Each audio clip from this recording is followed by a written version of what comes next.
Hello friends, welcome to YouTube channel tips and tips. एक बार फिर से आपके लिए लेकर आए हैं मुख्य अपडेट्स। हिमाचल के 8 जिलों में बंटा था लीक हुआ पुलिस भर्ती पेपर। अब तक 91 आरोपी गिरफ्तार। पुलिस कांस्टेबल भर्ती की लिखित परीक्षा के पेपर लीक मामले में एक विशेष जांच टीम ने सीबीआई को केस सौंपने से पहले रिकॉर्ड तैयार कर लिया है। पुलिस अब तक इस मामले में 91 लोगों को गिरफ्तार कर चुकी है। इनमें अभ्यर्थी, एजेंट और कुछ अभ्यर्थियों के परिजन भी शामिल हैं। 10 एजेंट बाहरी राज्यों से दबोचे गए हैं। अभी तक की जांच में ये सामने आया है कि हिमाचल प्रदेश के 8 जिलों में ये पेपर बंटा था। पुलिस महानिदेशक संजय कुंडू जी की ओर से दी गई जानकारी के अनुसार जिला कांगड़ा में सबसे ज़्यादा 57 आरोपी गिरफ्तार किए गए हैं। इसके अलावा आरोपियों से कई दस्तावेज, लगभग 10.5 लाख की नकदी, 5 कारें, 137 मोबाइल फ़ोन, लैपटॉप आदि जब्त किए गए हैं। 91 आरोपियों में 21 आरोपी पुलिस रिमांड पर चल रहे हैं और 26 आरोपी जेल की हवा खा रहे हैं। आरोपियों से नेपाली करेंसी मिलने से ये साबित हो गया है कि इस पेपर लीक के तार नेपाल से भी जुड़े हुए हैं। दोस्तों, ये वो पेपर लीक मामला है जो पकड़ में आ गया। इसके अलावा जाने कितने ही पेपर लीक हुए होंगे। मिड डे मील के रेट बढ़ाए केंद्र। स्कूलों में सीमित बजट में खाना बनाना हुआ मुश्किल। प्रदेश के स्कूलों में मिलने वाले मिड डे मील के रेट बढ़ाने के लिए राजकीय टीचटी कला संघ ने केंद्रीय शिक्षा मंत्री धर्मेंद्र प्रधान को ज्ञापन भेजा है। मिड डे मील के रेट पिछले 3 साल से नहीं बढ़ाए गए हैं और बढ़ती महंगाई से मिड डे मील सीमित बजट में बनाना मुश्किल हो गया है। मिड डे मील के लिए प्राथमिक स्तर पर 4 रुपये 97 पैसे और मिडिल स्तर पर 7 रुपये 45 पैसे का बजट तय किया गया है। लॉकडाउन के दौरान स्कूल बंद रहे और मिड डे मील स्कूलों में पकाने की नौबत नहीं आई। ऐसे में मिड डे मील की डाइट मनी राशि बच्चों के बैंक खातों में डाली जाती रही और इस दौरान मिड डे मील के रेट बढ़ाने पर ध्यान नहीं गया। अब मिड डे मील उस रेट में बनाना इसलिए मुश्किल है क्योंकि खाद्य पदार्थों और गैस के दाम 3 साल में 25 से 35% तक बढ़ चुके हैं। अब एलपीजी की खपत के अनुसार धनराशि नहीं मिल पा रही है और मिड डे मील में अधिकांश खाद्य पदार्थ काफ़ी महंगे हो गए हैं। ऐसे में मिड डे मील के लिए प्राथमिक स्तर पर 6 रुपये और मिडिल स्तर के लिए 9 रुपये का बजट तय करने की मांग टीजीटी कला संघ ने केंद्रीय शिक्षा मंत्रालय को भेजी है। नेक्स्ट अपडेट में अब बेकार नहीं जाएगी डिग्री। प्रदेश के कॉलेजों में इस साल शुरू होगा multiple entry and exit plan. प्रदेश के कॉलेजों में यदि किसी कारणवश यूजी की पढ़ाई पूरी नहीं कर पाते हैं या पढ़ाई को बीच में छोड़ना पड़े तो अब छात्रों का करियर बर्बाद नहीं होगा। हिमाचल प्रदेश यूनिवर्सिटी ने प्रदेश के सभी शिक्षण संस्थानों में नई शिक्षा नीति यानी एनईपी 2020 के तहत multiple entry and exit system लागू करने का फैसला किया है। इसी सत्र से ये नया सिस्टम शिक्षण संस्थानों में लागू करने की तैयारियां भी शुरू कर दी गई हैं।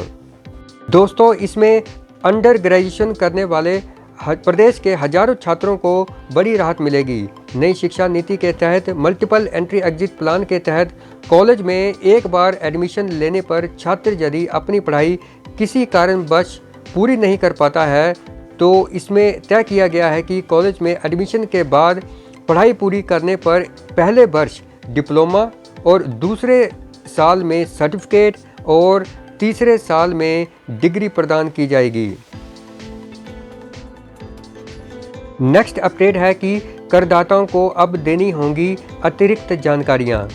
आयकर विभाग ने हाल ही में आकलन वर्ष 2022-23 या फिर वित्त वर्ष 2021-22 के लिए नए आईटीआर फॉर्म जारी कर दिए हैं। दोस्तों, आईटीआर फॉर्म 1 से लेकर सभी फॉर्म पिछले साल की तरह ही हैं। इसमें कोई बड़ा बदलाव नहीं किया गया है।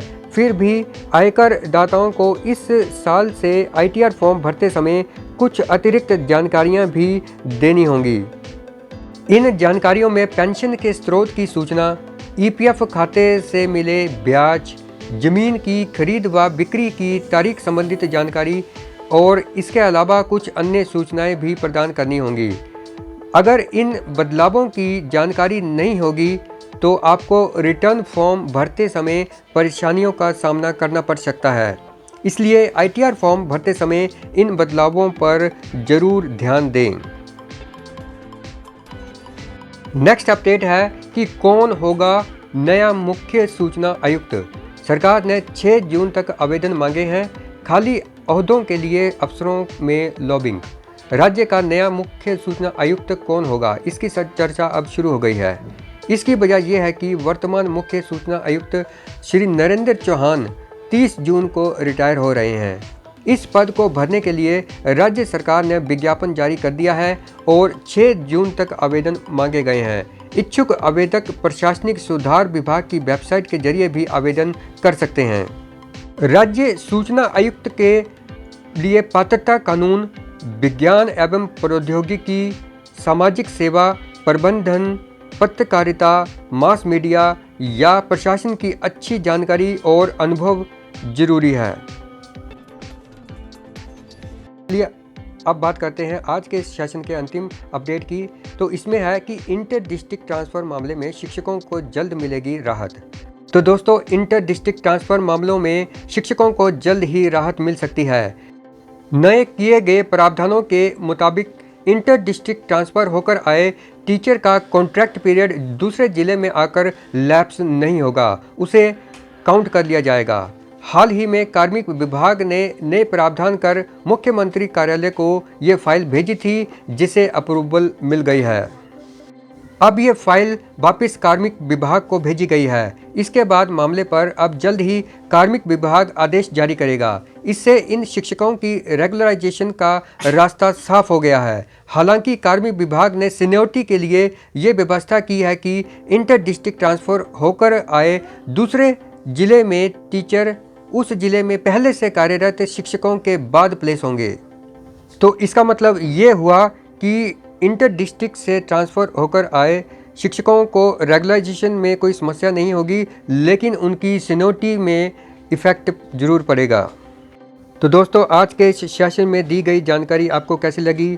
अगर अच्छी लगी हो तो वीडियो को लाइक करें, शेयर करें अपने दोस्तों के साथ, और आपने अभी तक चैनल को सब्सक्राइब नहीं किया है तो सब्सक्राइब करने के बाद नोटिफिकेशन पाने के लिए बेल आइकन ज़रूर प्रेस कर लें। तो मिलते हैं ऐसी ही एक नई वीडियो में कुछ नई जानकारी के साथ।